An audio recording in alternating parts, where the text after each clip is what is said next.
బేతాళ కథలు. భార్య బానిస.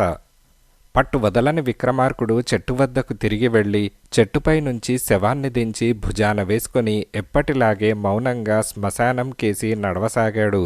అప్పుడు శవంలోని బేతాళుడు, రాజా, మనుష్యులు చంచల స్వభావులు.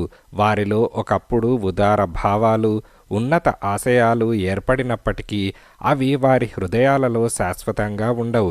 ఆకాశం ఎత్తులేచిన సముద్ర తరంగం విరిగి పడిపోయినట్టుగా వారి ఆశయాలు, ఆదర్శాలు వాటంతటవే భగ్నమైపోతాయి.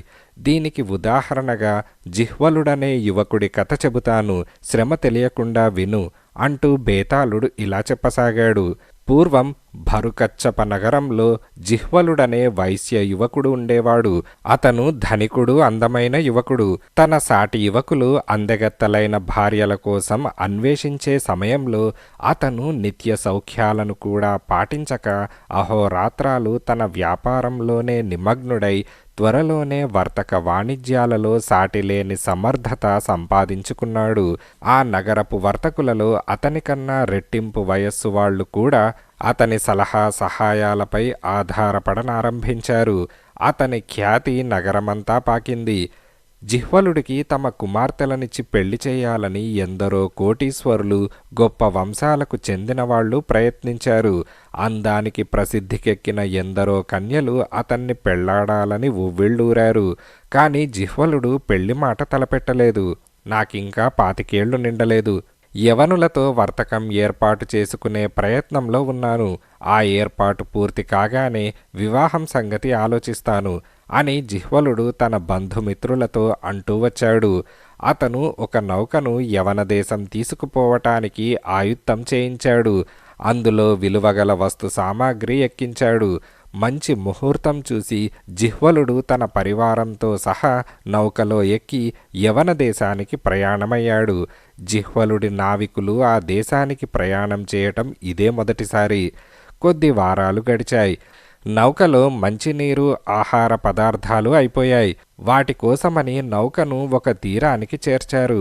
జిహ్వలుడు అతని పరివారము ఒడ్డుకు దిగి జన సంచారాలను వెతుక్కుంటూ పోసాగారు. కొంత దూరం వెళ్లేసరికి వారికి కొండలు, అడవులు గల ప్రాంతం తగిలింది. ఆ పర్వతారణ్యంలో ఒక కొండజాతి మనుషులుంటున్నారు. వారు తమ ప్రాంతాల్లోకి ఇతరులను అడుగు పెట్టనివ్వరు. అడుగుపెట్టిన వారిని ప్రాణాలతో బయటికి పోనివ్వరు. జిహ్వలుడి ముఠా అరణ్యంలోకి కొద్ది దూరం వెళ్ళగానే మాయా యుద్ధంలో లాగా వారిపై బాణాల వర్షం కురిసింది. ఆ దెబ్బకే చాలామంది చనిపోయారు.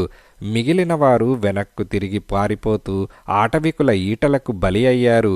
జిహ్వలుడు సమీపంలో ఉన్న గుట్ట మీదకు పరిగెత్తి ఎలాగో ఆటవికుల బాణాలకు, ఈటలకు బలి కాకుండా తప్పించుకున్నాడు.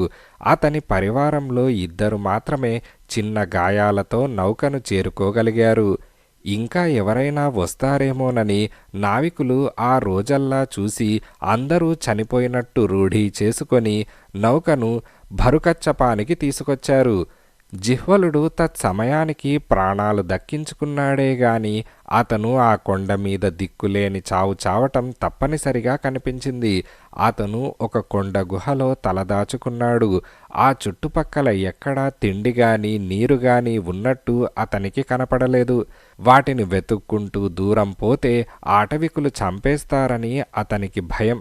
అతను అలసటతోనూ ఆకలితోనూ సోషిల్లి స్పృహ తప్పి పడిపోయాడు. అతనికి మళ్ళీ స్మృతి తెలిసేసరికి అతని సమీపంలో ఒక ఆటవిక స్త్రీ నిలబడి ఉన్నది. ఆమెకు 16-17 ఏళ్లుండవచ్చు. ఆటవిక స్త్రీలందరిలాగానే ఆమె మెడనిండా గవ్వల పేర్లు, పూసల చేర్లు వేసుకున్నది. చేతులకు దంతపు గాజులు తొడుక్కున్నది. ఆమెను చూడగానే ముందు జిహ్వలుడు భయపడ్డాడు. కాని ఆమె తనను చూసి చిరునవ్వు నవ్వేసరికి ఆ భయం కాస్తా పోయింది. తర్వాత అతనికి ఆమె అసామాన్య సౌందర్యవతి అన్నది తెలిసి వచ్చింది. అంత అనాగరికమైన ఆభరణాలు ధరించినప్పటికీ ఆమెలో ఉన్న అందం ఏ నాగరిక స్త్రీలోనూ తాను చూడలేదని జిహ్వలుడు తన మనసులోనే అనుకున్నాడు. ఆ పిల్ల కూడా జిహ్వలుణ్ణి చూసి అతను చాలా అందగాడని గ్రహించింది. ఆమెకు అతనిపై ప్రేమ పుట్టుకొచ్చింది. తన జాతివారు అతన్ని చూస్తే చంపేస్తారని ఆమెకు తెలుసు. అతను తిండి కోసము నీటి కోసము ఆ ప్రాంతాల్లో తిరిగితే అతనికి క్షేమం కాదు. అందుచేత ఆమె అతన్ని సైగలతో తన వెంట తీసుకుపోయి ఒక కొండ కోన చూపించింది. అది నిర్జనమైన ప్రాంతం. అక్కడ జిహ్వలుడు స్నానం చేయటానికి తాగటానికి చక్కని నీరున్నది. విశ్రమించటానికి చెట్ల నీడలున్నాయి. అతన్ని ఆ కోనలో ఉండమని ఆ పిల్ల వెళ్ళిపోయి కొంతసేపటికి అతనికి భోజనం తెచ్చింది.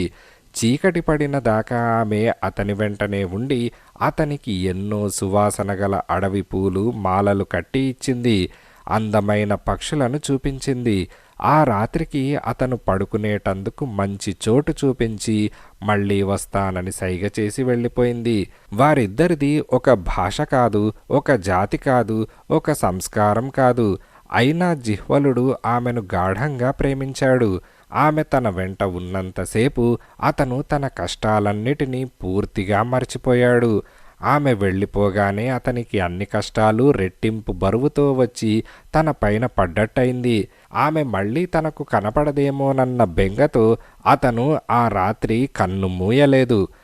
మర్నాడు ఉదయం ఆమె ముఖం కనిపించగానే అతని దిగులంతా మంచు విచ్చినట్టు ఒక్కసారి విచ్చిపోయి వర్ణనాతీతమైన ఆనందం కలిగింది. జిహ్వలుడు ఆ పిల్ల రక్షణ పోషణలతో ఆ కొండలలో 3 మాసాలు గడిపాడు. ప్రకృతి సౌందర్యాన్ని తిలకించటంలో ఉండే ఆనందము, రుచికరమైన ఆహారం తినటంలో ఉండే ఆనందము, చల్లని కోనేటి జలంలో ఈదులాడి కొండమీద స్వచ్ఛమైన గాలి పీల్చటంలో ఉండే ఆనందము అతను తన జీవితంలో మొదటిసారి అనుభవించాడు. ఎంత నాగరికత ఉండి ఎంత డబ్బుండి కూడా అతను ఈ సుఖాలు ఎరగడు. అదీగాక జిహ్వలుడు ఇంకొక ప్రాణిని ప్రేమించటం కూడా ఇదే మొదటిసారి. అది వరకెన్నడూ అతను తన కష్టసుఖాలను ఇంకొకరితో పంచుకోలేదు.